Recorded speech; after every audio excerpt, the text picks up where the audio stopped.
आणि आता एक मोठी बातमी आहे। दंतेवाडामध्ये पोलिसांच्या कारवाईमध्ये 7 नक्षलवाद्यांचा खात्मा झालाय।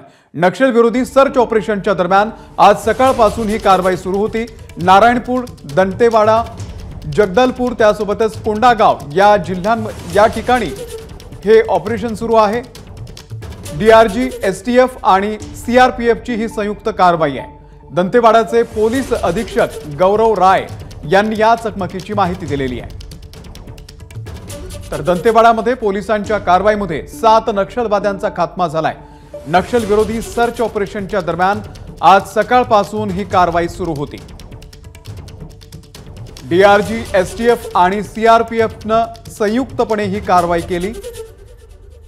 रजत वशिष्ठ आपले प्रतिनिधी अधिक अपडेट देतील। रजत, नारायणपूर आणि बिजापूर जिल्ह्याच्या सीमेवर ही चकमक जी आहे ती आज पहाटे 3 वाजल्यापासून सुरू असल्याची माहिती आहे। खरं पाहिलं तर छत्तीसगड पोलिसांना आणि सुरक्षा दलांना एकदम पक्का इनपुट मिळालेला होता की त्या भागामध्ये मोठ्या प्रमाणावर नक्षलवादी आहे। अबुझमाडचा हा घनदाट जंगलांचा संपूर्ण परिसर आहे आणि त्यामुळे जवळपास 4 जिल्ह्याचे जे डीआरजीचे पथक आहे, एसटीएफ आहे आणि सोबत सीआरपीएफचं पथक, अशी एक संयुक्त कारवाई जी आहे ती काल रात्री उशिरापासून त्या भागामध्ये सुरू करण्यात आली होती आणि आज पहाटे 3 वाजल्यापासून त्या ठिकाणी जोरदार चकमक जी आहे ती सुरू आहे। आतापर्यंत त्या चकमकीमध्ये 7 नक्षलवादी जे आहेत त्यांना कंठस्नान घालण्यामध्ये सुरक्षा दलांना यश आल्याची माहिती आहे। मात्र ही संख्या आणखी वाढू शकते।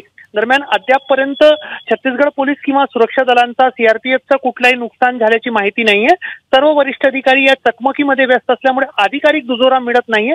मात्र 7 नक्षलवादी या चकमकीमध्ये मारले गेले आणि एक सुरक्षा दलांना, छत्तीसगड पोलिसांना एक मोठा यश महाराष्ट्र आणि छत्तीसगडच्या सीमेवर मिळताना दिसत आहे।